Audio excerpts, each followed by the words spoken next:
నేను మర్చిపోయా డబ్బింగ్ చేయడం కూడా.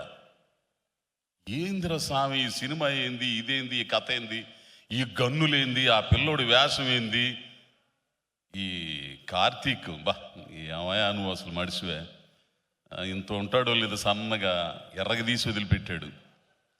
ఈ సినిమా థియేటర్లోనే చూడాలా, ఒక అద్భుతమైన సినిమా. ఈ సినిమాలో పనిచేసిన వాళ్ళు ఎంత కష్టపడ్డారో ఆ కష్టం మొత్తం కూడా ఈ సినిమాలో కనపడిద్ది.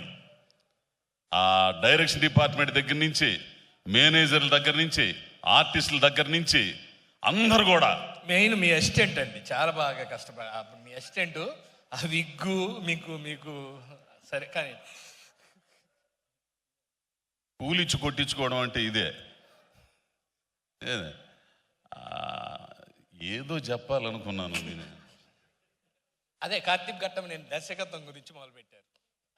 సరే, ఇంకా పోతే ఆర్టిస్టులు, ఇదిగో మా అవసరాలయ్యా, ఆయన పేరు ఏందో, బా నీది మాత్రం పేలిందయ్యా అసలు. మిర్చి ఆయన, అబ్బో కిరణ్, మిర్చి కిరణ్ ఎస్ఐ క్యారెక్టర్ అద్భుతం తెలిసిన. నువ్వు చేతులు ఎత్తమగ్గానే ఏంది, ఆడు మా బామరిది భాష ఏంది, ఇట్లా వరసను చేసిన వాళ్ళందరూ కూడా చాలా బాగుంటుంది. మేమెవరు కామెడీ చేయకుండానే నవ్వొచ్చింది మీ అందరికీ. ఎందుకని సార్ అట్లా శ్రీనివాసరెడ్డి ఉన్నాడు కాబట్టి ఆ సినిమాలో. అంటే ఎట్లా వస్తుంది, మీరు కామెడీ చేయకుండా నవ్వు ఎట్లా వస్తుంది? కాబట్టి ఈ సినిమాకు పనిచేసిన అందరికీ అభినందనలు తెలుపుతూ, ముఖ్యంగా ప్రొడ్యూసర్ గారికి, అవును అయ్యా ఇండస్ట్రీలో చాలా మందికి బో పెడుతున్నారు, మంచి మంచి సినిమాలు తీస్తున్నారు, ఇట్లాగే ఈ సినిమా హిట్ అవ్వాలని 10 మందికి అన్నం పెట్టి ఇండస్ట్రీని బాగా తీసుకొచ్చే విధంగా ఉండాలని. ఇకపోతే